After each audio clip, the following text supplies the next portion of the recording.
안녕하세요. 이번 강의 시간 기본서 15페이지 펴시고요. 시작해 보도록 하겠습니다. 거기에 보니까 건축물의 주요 구성 부분입니다. 우리가 주요 구성 부분을 부재라고 했습니다. 그죠? 그래서 기둥벽부에 대한 내용을 보도록 하겠다는 겁니다. 15페이지 밑에 그림 보시면 2만원짜리 그림입니다. 가죠? 제가 그림을 이제 친구한테 부탁을 해서 모두 새롭게 그리다 보니까 돈을 지급할 수밖에 없었습니다. 친구가 고마운지는 모르겠지만 여튼 생유 갑니다. 거기에 보니까 그림을 이해하시려면 어느 정도 구조가 마무리된 상태에서 두 번째 정도 보면 이해가 되실 겁니다. 맨 밑에 보면 기초 잡석이라는 게 있고 독립기초라는 것도 있고 지중보라는 것도 있고 쭉 내용이 있을 겁니다. 아, 그런가 보다 하시고 나중에 다시 한번 기본서 볼 때 확인해 보시기 바랍니다. 넘어가서 16페이지 1번 기초입니다. 기초는 영어로 좀 외우셔야겠어요. 사람으로 따지면 발입니다. 그래서 푸팅 아니에요. 시험에 한 번도 영어로 나온 적은 없지만 푸팅 정도는 기억하시기 바랍니다. 발음 꼬지 마세요. 좋은 거 아닙니다. 그래서 건축물 상부 구조의 하중이 뭐라고 그랬죠? 지난 시간에 건물을 무너뜨리려는 힘 또는 무게를 말했더라. 건축물의 자중, 적재하중 또는 활하중이라 부릅니다. 뒤에서 배웁니다. 풍력, 바람의 힘, 지진력 등의 외력을 집안에 안전하게 전달하는 부분. 그래서 우리가 지하 구조체라는 표현을 쓰죠. 그러니 우리 눈에는 보이지 않을 겁니다. 언제 배울 거냐면 2장에서 자세히 배우니 궁금하셔도 참으시기 바랍니다. 2번 이제 부재에 대한 얘기입니다. 건물을 구성하는 부분 멤버입니다. 첫 번째 기둥입니다. 컬럼이라 부르는데 영어 신경 쓰지 마시고요. 지붕, 바닥 등 상부 하중을 받아서 기초에 전달하고 벽체의 골격을 이루는 수직 구조재라 부릅니다. 결국은 수직 부재라는 얘기입니다. 그럼 수직은 왜 수직이냐? 기둥은 다 아십니다. 수직으로 서 있다고 하지요. 수직으로 서 있어서 수직이 아니라 얘는 축방향, 힘을 받는 방향이 수직 방향이라서 수직 부재라는 표현을 써요. 이 축방향은 지난 시간에 잠깐 봤는데 중심 방향, 힘을 받는 방향이라고 했습니다. 받는 방향이라고 했습니다. 그러면 힘을 받는 방향, 중심 방향에 작용하는 힘을 축방향력이라고 불러요. 즉 어떤 물체가 있습니다. 중심 방향은 세로도 있고 가로도 있겠죠. 이렇게 힘을 줄 수도 있고 이렇게 당길 수도 있습니다. 즉, 이 축방향력에는 두 가지가 있어요. 누르려는 힘을 압력을 주어서 수축하려는 힘, 압축력, 즉 누르는 힘입니다. 또 하나는 이렇게 잡아 늘리려는 힘, 얘를 인장력이라고 불려요. 늘리려는 힘입니다. 그러면 기둥은 서 있죠. 서 있으면 눌릴까요? 당길까요? 눌리죠. 그래서 기둥의 정의는 수직 부재로는 좀 부족하고 수직 압축 부재입니다. 즉 수직 방향, 축 방향력이 수직 방향이고 압축력만 받는 부재입니다. 그러면 이해가 안 될 겁니다. 기둥하고 벽하고 비교하면 다 눌리거든요. 그런데 기둥과 벽은 어떻게 할 거냐 이거죠. 나누기를 수직 압축 부재이면서 길죠. 높이가 짧은 변을 단변이라 불러요. 단변, 짧은 변이요. 짧을 단자입니다. 이거의 3배 이상인 놈을 기둥이라 불러요. 숫자는 중요하지 않습니다. 수직 압축 부재이면서 결국은 높이가 높다는 얘기는 길다는 얘기입니까? 짧다는 얘기입니까? 길죠. 두꺼워요, 얇아요? 얇죠. 즉 지난 시간에 배운 세 장이 포인트예요.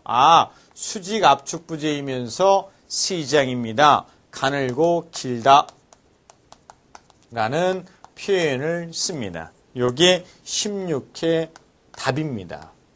됐습니까? 그럼 읽어보죠. 2번 기둥이라 함은 높이가 최소 단면 치수 가장 짧은 면 치수의 3배 혹은 그 이상이고 주로 축 방향의 압축 하중 압축력을 지지하는 데 쓰이는 부재를 말하더라.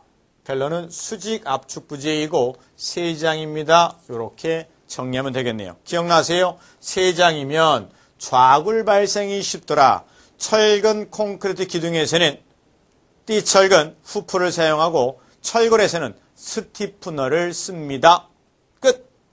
두 번째 벽 갑니다. 벽은 WALL 월 정도는 기억하시기 바랍니다.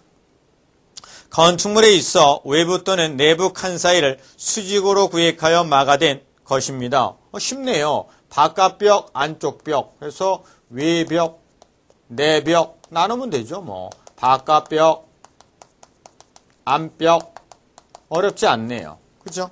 그러면서 또 하나 볼 게 있다면 요거는 어디에 위치해 있느냐에 따라 나눈 거고 또 하나가 내력벽과 비내력벽으로 나눕니다. 기둥은 다 내력 기둥이에요. 비내력 기둥 없어요. 유일하게 벽만 내력벽과 비내력벽이 있어요. 즉 내력벽은 힘에 잘 견디는 벽입니다. 그러니 하중을 지금 받고 있는 벽, 하중을 견디고 있는 벽, 벽을 내력벽이라 부르고 안일 B자예요. 하중을 받지 않는 벽을 비내력벽이라 부르죠. 그러니 내력벽은 지금 힘을 받고 있으니 어떠한 경우에도 일부라도 제거하면 안 됩니다. 그러면 무너져 버립니다. 됐습니까? 절대로 제거는 안 됩니다. 이거는 제거는 가능하지만 함부로 하면 안 돼요. 종류가 뭐가 있을까요? 장막벽 또는 칸막이벽 이런 것들이 하중을 받지 않는 벽입니다. 장막벽은 좀 뒤에 가서 배워야 될 얘기인데 철근 콘크리트 건물에 잘 보시면 벽돌이나 블록으로 쌓은 벽이 있어요. 화장실 벽 같은 경우에요. 그런 게 장막벽이라고 부릅니다. 비내력벽이에요. 됐습니까? 정리 잘 해놓으시고요. 이것도 출제가 됐었습니다. 나머지는 됐고요. 그 다음 세 번째 보에 대한 얘기입니다. 이 보가 상당히 어려워요. 걱정하지 마세요. 정리하다 보면 뒤에가 다 정리됩니다. 이 보가 정의가 수평부재입니다. 간단하죠? 끝이에요. 그러면 수평 방향이 축 방향이래요. 그런데 좀 전에 기둥처럼 수직 압축 부재, 즉 축 방향이 수직 방향이고 압축력만 받지 인장력은 받지 않아요. 이런 뜻인데 왜 보는 수평부재라고 했냐면 압축력과 인장력을 하나도 안 받는 게 아니라 압축력과 인장력을 모두 받기 때문에 수평부재라는 표현을 씁니다. 그래서 시험에 보 얘기가 나오면 어려워요. 16회 때 드디어 보에 대한 얘기가 나왔죠. 여기는 여기까지만 정리합니다. 그리고 철근 콘크리트 구조에서 정리해 드릴게요. 그러면 보에는 종류가 크게 두 가지가 있어요. 큰 보, 거더라 부르고 작은 보는 빔이라 부릅니다. 빔은 필요 없습니다. 독립기초라는 걸 나중에 배울 건데 이렇게 만듭니다. 기초판 안에 기둥 올리고 기초판 안에 기둥 올리고 기초판 안에 기둥, 기초판 안에 기둥. 이게 기둥이에요. 그러면 여기다가 벽과 바닥판을 만들기 어려우니까 기둥과 기둥을 연결한 것을 요거를 큰 보라고 부릅니다. 그런데 여기 위에다가 바닥판을 놓을 건데 그냥 바닥판을 놓으면 천정이 빵꾸가 나요. 왜? 가운데가 지지하는 게 없어서. 그래서 큰 보와 큰 보를 연결해서 천정이 가라앉지 않도록 한 게 작은 보입니다. 요게 이해가 안 돼요. 그래서 기본서 15페이지로 오면 앞으로 앞장으로요. 오면 왼쪽에 보면 맨 밑에 벽돌 블록 칸막이 있죠. 이게 비내력벽. 슬래브 철근백은 위에 보면 보가 있을 겁니다. 보가 잘 보면 기둥과 기둥을 연결해 있을 겁니다. 됐습니까? 그리고 오른쪽으로 오다 보면 약간 위에 작은 보가 있을 거예요. 큰 보와 큰 보를 연결하는 게 작은 보입니다. 이것도 이해가 안 가시면 저 뒤로 갑니다. 페이지 193페이지. 페이지 193페이지에 보면 거의 그림이 있을 겁니다. 가운데를 잘 보시면 기둥이 있고 기둥에서 쭉 가면 큰 보가 있을 겁니다. 그죠? 그리고 작은 보가 보이죠? 큰 보와 큰 보를 연결한 게 작은 보입니다. 요렇게 연결된 게 작은 보구나 정도만 아시면 됩니다. 앞으로 와서 페이지 16페이지 맨 밑에 보면 거도와 빔이 있을 겁니다. 보 읽어보죠. 건물의 형통 부분을 구성하는 수평부재로 재축이 직역방향으로 하중을 받습니다. 보가 이렇게 있다 보니 이렇게 하중을 받는다고요. 됐습니까?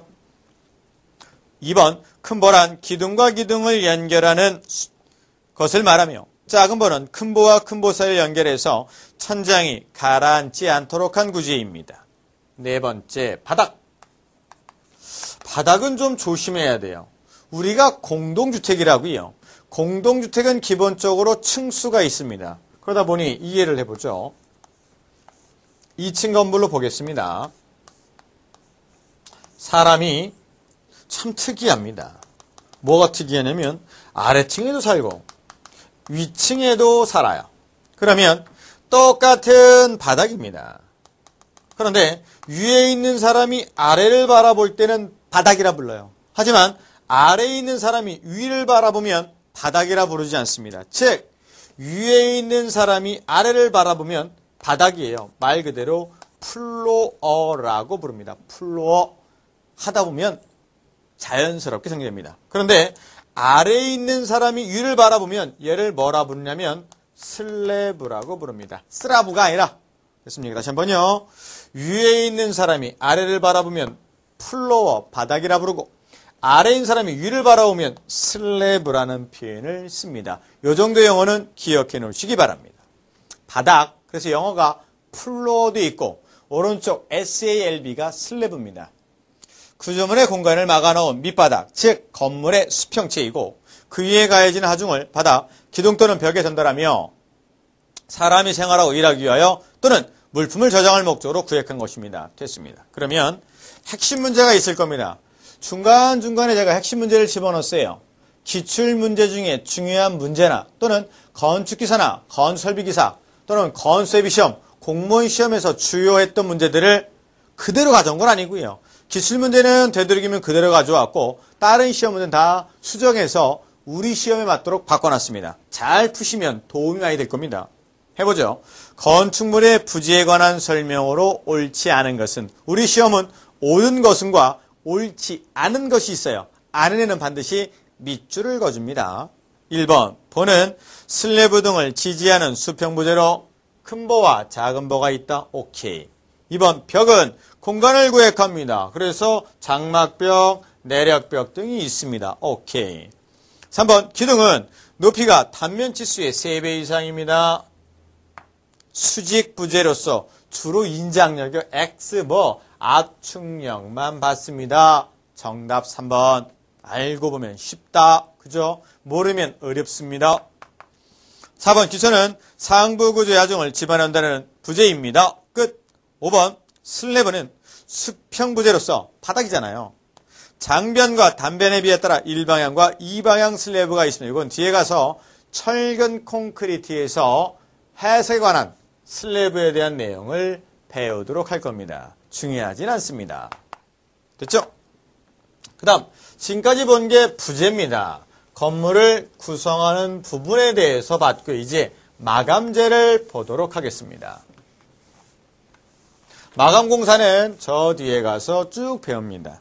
1번 지붕은 뭐 아실 거고요. 2번 반자 읽어볼까요?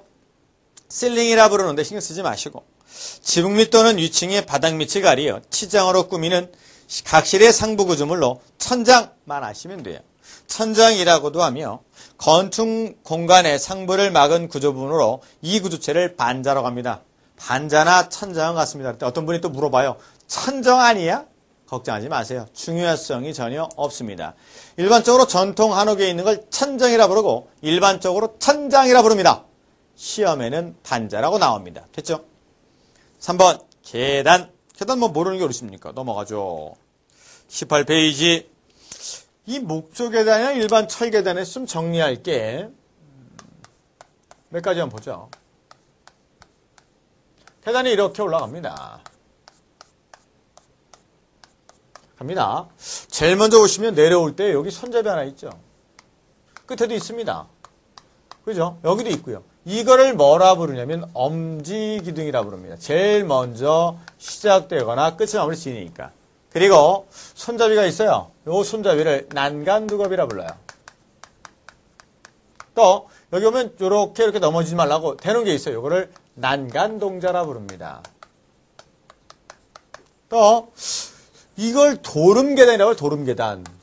왜 도름계단이냐면 돌아버릴 거니까. 그건 아니고 중간에 쉬었다 가는 데 있죠. 뭐 물건 올라가다 보면 쉬었다가 올라가잖아요. 이거를 다리심이라고 많이 부르죠. 다리심이라고 부르는 거 아니면 잠깐 쉬었다 가세요. 참 계단 참이라고 부릅니다. 그 다음 요 한 단의 높이, 요 계단들의 높이를 한 단의 높이를 첼판이라고 불러요. 계단의 높이나 아니면 계단의 댄판, 요거를 첼판이라 부릅니다. 어려우거든 철판이라고 부르세요. 됐습니까? 나머지 뭐 기타 어려운 거 굉장히 많습니다. 계단의 각부구조 거기까지 나오면 풀지 마세요. 왜? 다 숫자 나올 거니까 찍어버리세요. 근데 아직까지 여기 나올 일은 없을 겁니다. 4번 창호. 창호는 말 그대로 창과 문을 말합니다. 창은 윈도우죠. 문은 도어입니다. 뭐 이 정도는 아실 것 같고요. 됐습니다. 수장은 어려워요. 그냥 말로 하면 어렵거든요. 그래서 얘를 인테리어라고 하면 쉬워요. 됐죠? 중요성이 있는 건 아닙니다. 밑에 핵심 문제 풀어보죠. 계단의 구성 요소에 해당되지 않는 것은 12회 때 문제는 결국은 그림 가지고 낸 거네요. 디딤판, 첼판, 징돌이, 엄지기둥, 난간두겁. 네, 답은 3번입니다. 용어 하나 정리할까요? 저 뒤에 가면 창호공사와 그리고 수상공사에서 배우는데 징돌이는 어떤 부분의 아래 부분을 하부를 징돌이라고 순수한 한국말입니다. 요 정도는 좀 살포시 기억해 놓으세요. 뒤에 가면 정리되고 나중에 가면 단순해집니다. 좋습니다. 여기까지 해서 건축물을 구성하는 부분에 대해서 봤습니다. 쉽게 넘어갈 부분은 아니었어요. 왜 그렇습니까? 보시면 작년 16회 때 기둥의 정의를 물어봤지 않습니까? 그런데 어려웠냐고요? 쉬웠습니다. 왜? 뒤로 가면 조적식 구조, 철컨 구조, 철골 구조에서 다시 한번 정리가 되다 보니까 다 맞으셨을 거라 저는 믿지만 그냥 나오겠어라고 하다 보니까 틀린 분도 있을 겁니다. 다시 한번 말씀드립니다. 어디가 나오고 안 나오는 거 없습니다. 자주 반복해서 보시기 바랍니다. 됐습니다. 이제 건축 구조의 분류, 건물의 분류입니다. 첫 번째, 무엇으로 만들었나요? 재료에 따른 분류라고 합니다. 별거 아니네요. 나무 구조는 나무로 만든 거죠. 다만 목 구조는 시험 범위가 아닙니다. 됐죠? 벽돌을 영어로 브릭이라 부르죠. 그래서 약자로 B라고 쓰는 거예요. 블록도 V, 돌구조. 이 블록은요, 좀만 정리해 드릴게요. 3장에서 배웁니다. 벽돌은 일반적으로 구워서 만든 벽돌이에요. 붉은 벽돌입니다. 깜장 벽돌은 대충 구웠기 때문에 잘 사용하지 않고요. 구워서 만든 걸 뭐라 부르냐면 소성했다고 부릅니다. 소성 벽돌이 벽돌이에요. 됐습니까? 블록은 시멘트로 만든 시멘트 블록. 돌은 돌이고요. 이런 것들은 어떻게 만드냐면 이런 놈들을 놓고 여기다가 본드를 붙여요. 그 본드를 교착제라 부릅니다. 또는 접착제라 불러요. 접합제라 부릅니다. 그리고 쌓은 거예요.